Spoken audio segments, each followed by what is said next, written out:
a song of a lass that is gone. Say, could that lass be I? Hello, editing Kaylee from the future. Before we even start this video, I want to apologize for the quality of my video. Not the filming of it, the person in it, because I was exceptionally sick whilst filming this one. You're going to be able to tell, trust me. But I just want to say sorry, there's also some spoilers, so be warned. Spoilers in this episode today. Enjoy. Promise the next one will be better. Hello, welcome back to the channel. If you're new here, my name is Kaylee, and today I'm going to talk all about Outlander Season 7, Episode 4. What an episode. Oh my god. This season is seriously shaping up to be one of the best.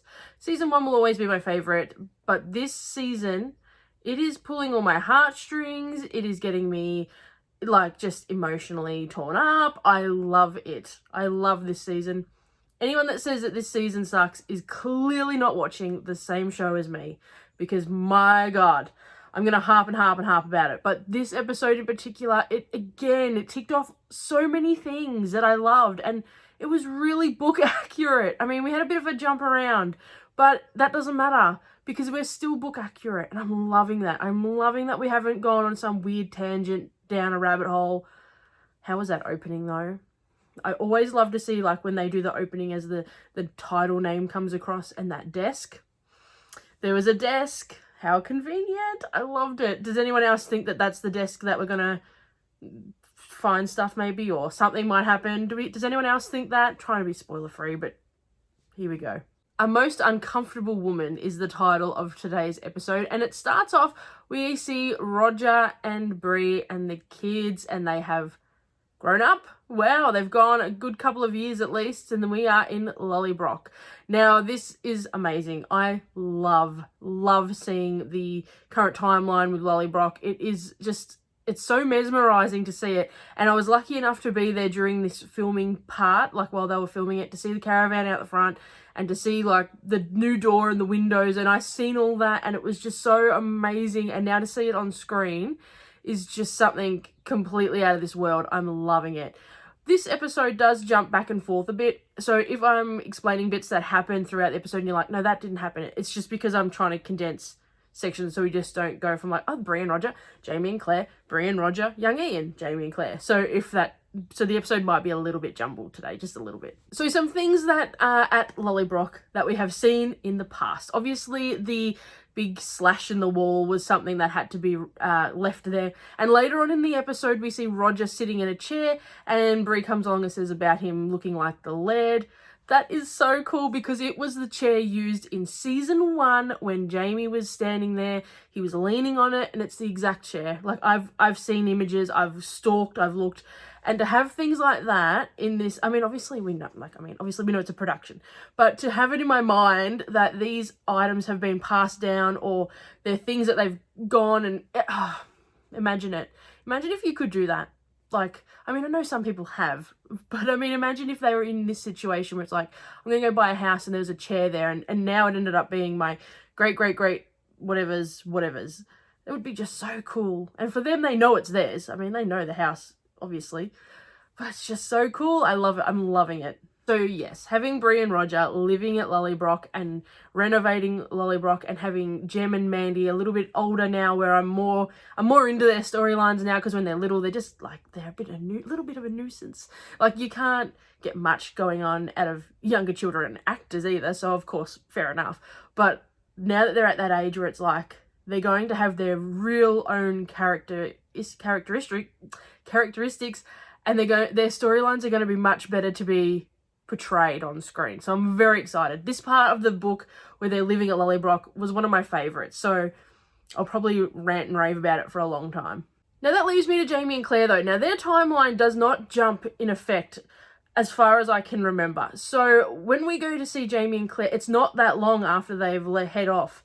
So I do believe that the timeline is a slightly different when we're watching Bree and Roger. I think their 2 years is, you know how they jump forward, but then they've had an additional 2 years of living, I think, for what we're seeing. But correct me if I'm wrong. So when we're seeing Jamie, Claire and young Ian, at least initially in the episode. It's not an additional 2 years, if that's making any sense.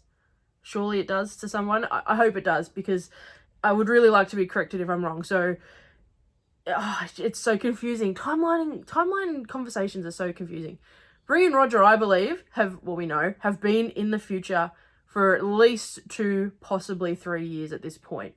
So when we see Jamie and Claire, we think, oh, okay, it's 2 or 3 years later for them as well, but it's not.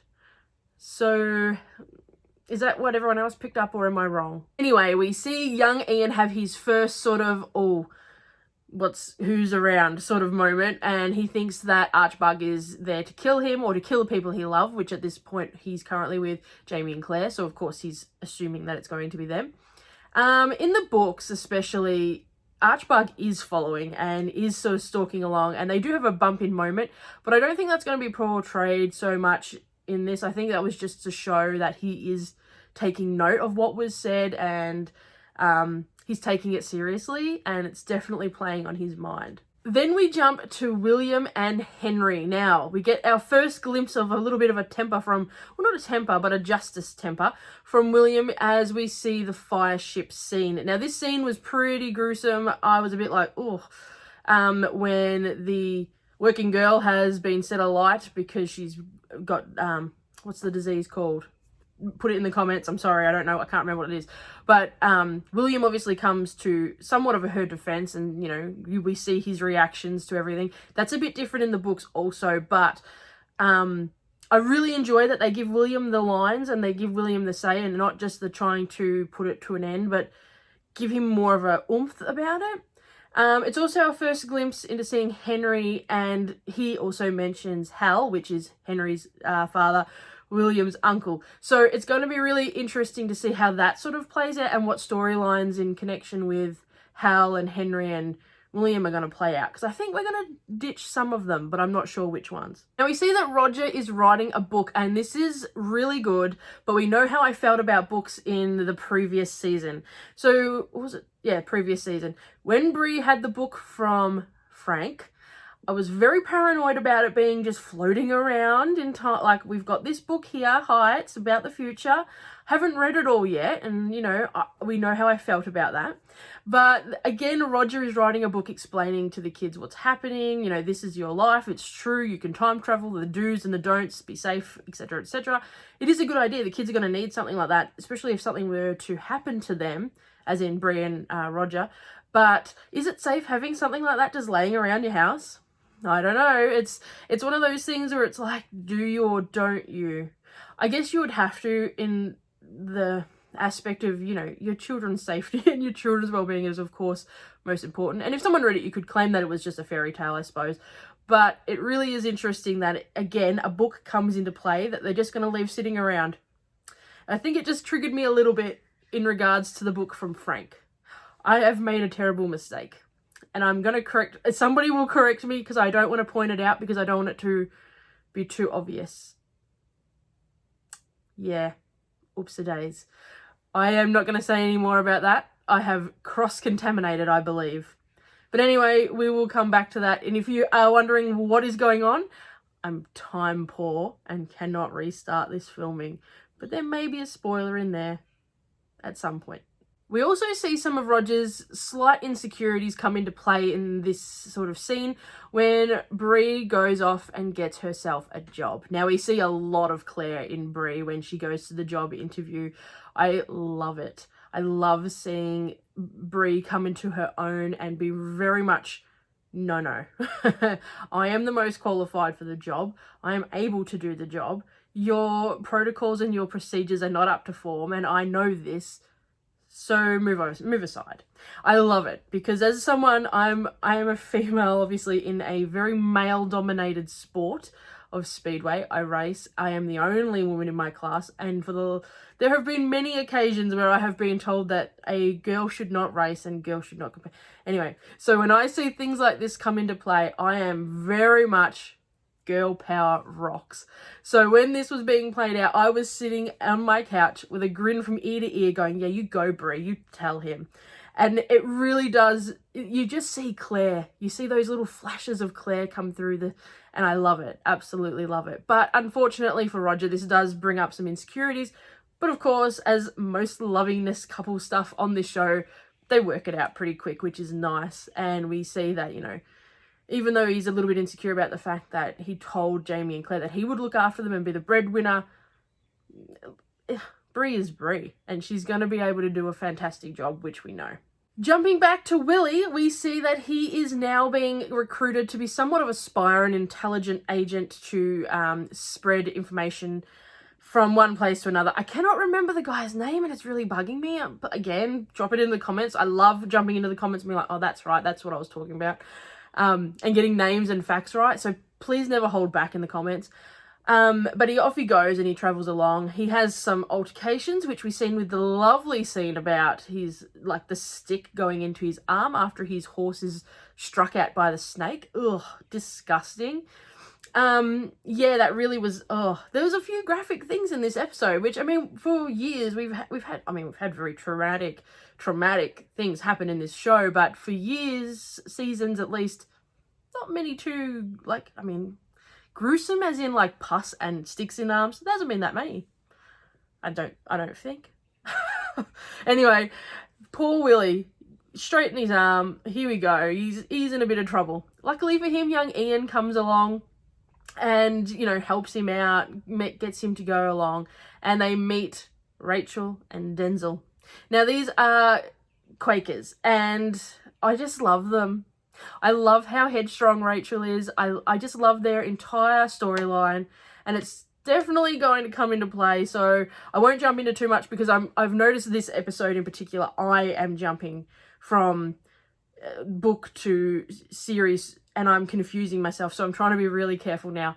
But I just love the way they're portrayed. The actors that they have chosen for these roles are perfect.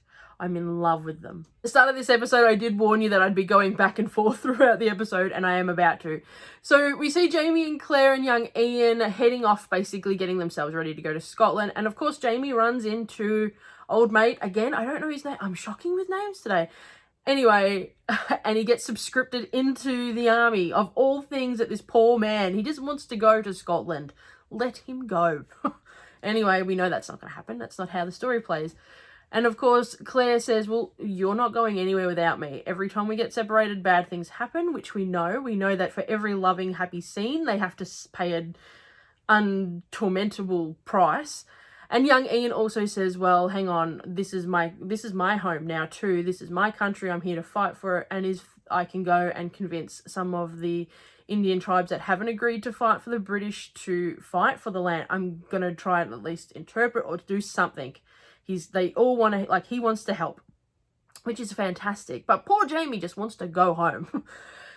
So that's when young Ian goes off and then he meets Willie, the arm, and so forth. But I just feel so bad for Jamie and Claire. They cannot catch a break. And the only bad thing about this series is that, I mean, I understand the timeline of events and I understand everything that's happening.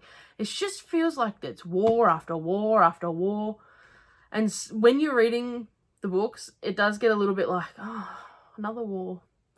Oh, another fight. Oh, another... Like, there's not so much the drama at home. It's more, we're always heading for war. And I think when I was reading the books, I did get a little bit like, oh, another war?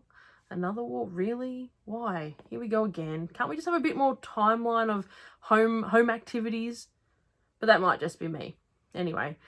We then have him, you know, he's off going to war, basically. So they don't split up, thank goodness, Jamie and Claire, and off they travel to go. Being back and forth to Bree and Roger, though, throughout different little scenes, we see bits and pieces that are starting to sort of go, ooh, something's happening there with young Jem. Now, we know that he's clearly at an age where he could be telling the odd fairy tale, he could be telling the odd white lie, but it's very much pointed out that, well, he doesn't really do that. And we don't want to quash his imagination from Bree and Roger's point of view, but he can't really get away with lying. So biscuits and things are going missing. But we know as a viewer, we got to keep our eyes on that because something is brewing and the way that they're indicating things that Jem's doing, you know that it's not really the way Jem would behave. He wouldn't just knock off all the biscuits and eat them all or give them to the fairies or anything. So it's definitely pointing out to be something that we need to keep an eye on. One of my favourite parts of this episode, though, was the return of Tom Christie. And even though this officially wraps up our Tom Christie or the Christies storyline, this just was amazing. We all know I love Tom Christie. I love Mark Lewis-Jones, who portrays Tom Christie. So to have it all wrapped up nicely in a little bow straight away at the start of the season was really nice. Remembering that book readers had to wait 4 or 5 years for that to happen. So obviously we didn't know what happened to Tom. We thought he'd gone off and died, and then 4 or 5 years later the next book comes out and here's Tom Christie giving Claire a good old smooch when he runs in and sees her, which I absolutely loved. And Katrina Balfe's reactions were perfect. Absolutely perfect. She did such a wonderful job. And this is when we learn that Tom Christie, pretty much, again, confessing his love for Claire, went out and put the notice in the paper when he discovered that their house had burned down and they had been presumed dead, by Tom Christie at least.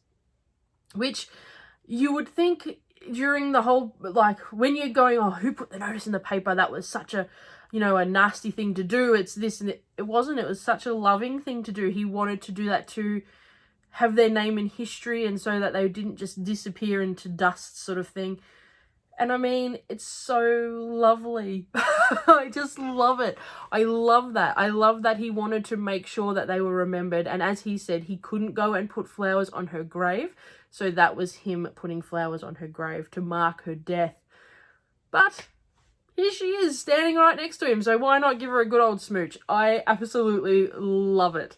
I love the Christie storyline. And I'm a little bit sad that it does wrap up, and spoiler alert, we don't see much more. We don't see anything else of the Christies. I think they might get a mention, but they definitely will not be popping up if we're running along to the books, at least for where I'm up to. So that's, that's disappointing, and I love their portrayal. But yeah, it was nice that it was also wrapped up early so we can continue on moving along with how much we have to fit into this season and the final season to be all wrapped up in a nice little bow. But I loved it. To have him, it really, it pulled my heartstrings. Good old Tom Christie. I said earlier about Denzel and Rachel, and I gave a little bit of a snippet into their storyline, and I said how they're Quakers and things like that. What I probably didn't mention is the fact that Rachel already is having some really interesting conversations, not only with Willie, but also with young Ian. And both of those conversations, you could see a bit of a flirtatious side. And I really enjoy that because it is something that's, spoiler alert, it's going to come up later on. Not so much a love triangle, but you can see already their stepping stones being portrayed. I loved the scene with Willie shaving his face, and you could clearly see that he was a bit of a redhead going on, which was really nice. That little tie-in to Jamie, obviously. But I just can't express enough how much of a cool character Rachel is going to be. So just keep an eye on her. That she's definitely one to watch if you're only a show watcher and not a book reader. I'm going to be very interested to see how they give her real fiery, stubborn side. It's going to be good.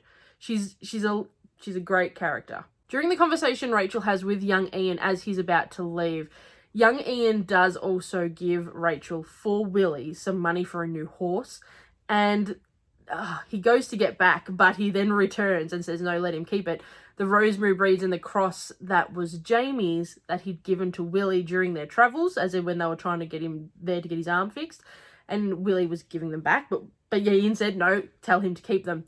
And I think that's a really loving thing too. We know that they're Jamie's and now they're in Willie's possession. And in the books, he proceeds to wear them under his shirt forever. Well, we know what I mean. And that's really lovely. I love that they're putting that in the show. And I just hope we get to actually see it being portrayed. Especially because we had Lord John holding the gem, or was it a sapphire that Jamie had given him for so long. And then we see that, the cross and that Jamie had. Willie should, it's just so fitting. The way Diana Gabaldon wrote these books. The way she connected so many thousands of dots was amazing. But that was something that I know people would want to have mentioned in today's video, even though today's video is the worst. It's been jumbled, it's been spoiled, it's horrendous, and I'm so sorry. I've been very sick this week, so I've been trying to get myself together to get this together. And because I've been watching so many versions, like I watched this episode and then I rewatched maybe episode 2, and then I'll rewatch this episode. I've been rewatching this season so much, it's crazy. One of the other conversations that Rachel has that I should touch on is when she's talking to Willie. Willie discovers that Rachel and Denzel, they're kind of not on the same team. Like, they're going to be going off and becoming practically rebels in the doctor field, but for the Americas, or whatever you call it. I don't know what you call it back then. I'm not good on the war things. This is what I mean. But they're on the opposing side. Willie is considering them rebels.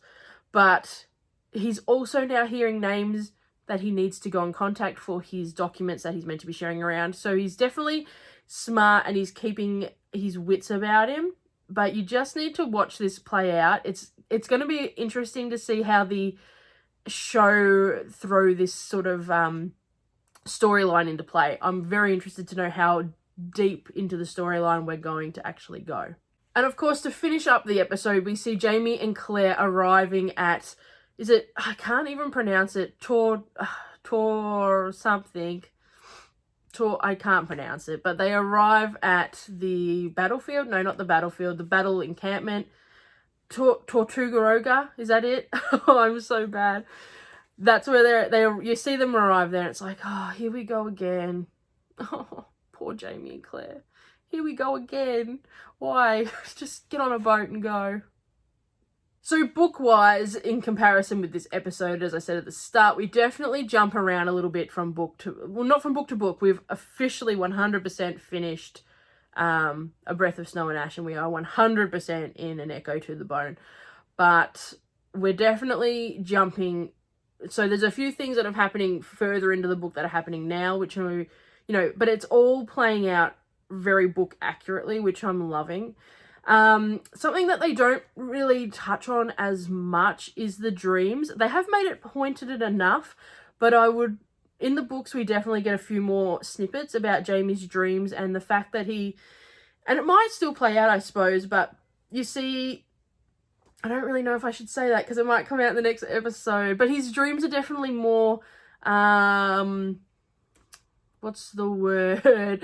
His dreams are definitely more, they're more frequent in the books, and things are more, I don't know what to say, how to do this. This is the worst video ever.